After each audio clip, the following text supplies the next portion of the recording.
महाराज जी के आज के विशेषांक में रक्षा सूत्र परिवार के सभी सदस्यों का हार्दिक स्वागत है। बाबा जी के भक्तों को राम राम। तुम्हें अपनी संपत्ति, पत्नी या साधन के बारे में किसी को भी नहीं बताना चाहिए, अन्यथा वे छिन जाएंगे। भोजन, भजन, खजाना, नारी, ये सब पर्दे के हैं अधिकारी। महाराज जी विशिष्ट व्यक्तियों से हमेशा दूर रहते। वे लोग अक्सर कहा करते थे, अक्सर हमारे घर आया करते थे, परंतु अब जब उन्होंने हमें ऊंचे पर बिठा दिया है, हमें छोड़ दिया है, अब वह और नहीं आते और चाहता हूँ कि वे हमें वहीं रहने देते। कम से कम हम उनके दर्शन तो कर पाते। महाराज जी ने भारत चीन युद्ध के संदर्भ में कहा था कि भारत सोने की चिड़िया है। यह ऋषि और संतों का देश है। यहाँ साम्यवाद कभी नहीं आ सकता। महाराज जी कहते, परिवर्तन संसार का नियम है और यदि कलयुग में इस तरह होता है तो इसे होने दो। जब तक तुम ईश्वर नहीं हो, तुम इसे किसी तरह भी नहीं रोक सकते, तो फिर इसे क्यों फटकारते हो। यद्यपि महाराज जी दृढ़ता के साथ कहते कि केवल ईश्वर ही सब कुछ कर सकता है, हम कुछ नहीं कर सकते, फिर भी कई भक्तों ने उन्हें ईश्वर के रूप में देखा। महाराज जी अद्वितीय संत थे, जिसे अद्वैतवाद कहते हैं। केवल ईश्वर हैं। मैं स्वयं ईश्वर हूँ और सभी वस्तुएं स्वयं मेरे ही हृदय प्राण हैं। ईश्वर सर्वव्याप्त है। महाराज जी स्वयं ईश्वर थे। वे हर प्राणी में अपनी आत्मा देखते थे। कभी वे ईश्वर के समान होते तो कभी साधारण मनुष्य की तरह। बाहर से वे मनुष्य ही थे, लेकिन असल में वे मनुष्य थे नहीं।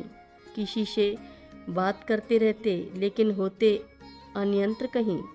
किसी भक्त की इच्छा पूर्ति के लिए वे उसकी आत्मा में प्रवेश कर सकते थे। एक बार उन्होंने एक भक्त से सपने में कहा, तुम्हें मेरे दर्शन हो सकते हैं, इस रूप में नहीं। एक भक्त ने महाराज जी से राजा जनक के बारे में पूछा। महाराज जी, राजा जनक संसार के ऐसे ज्ञानी राजाओं में अंतिम राजा थे।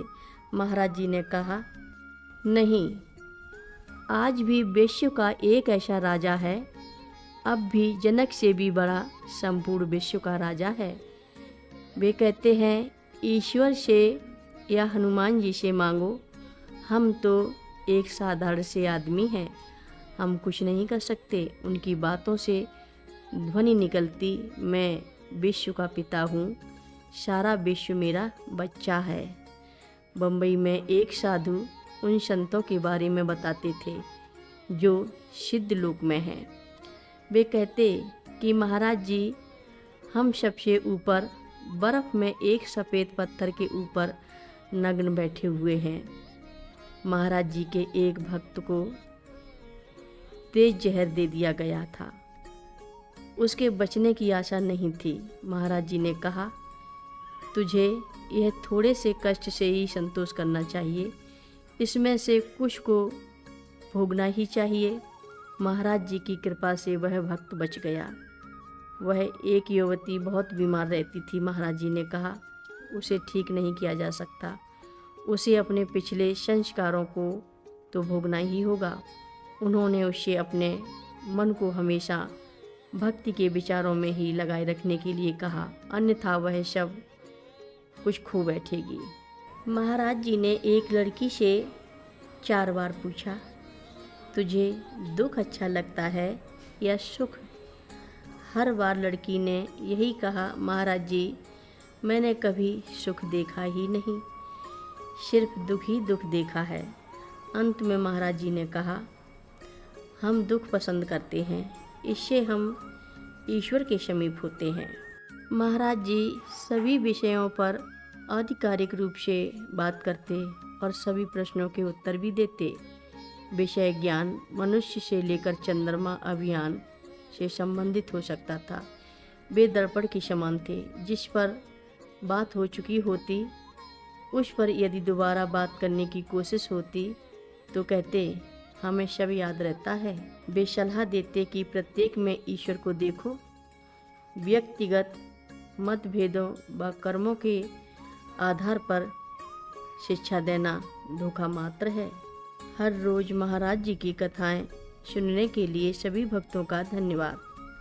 सभी भक्त रक्षा सूत्र चैनल को सब्सक्राइब करें, शेयर करें, लाइक करें, घंटी बजाना ना भूलें। कमेंट बॉक्स में लिख भेजें जय नीव करोरी बाबा जी महाराज। सभी भक्त मिलकर बोलो नीव करोरी बाबा जी महाराज की जय जय बोलो, सिद्धि माता की जय जय बोलो, जय श्री राम बोलो।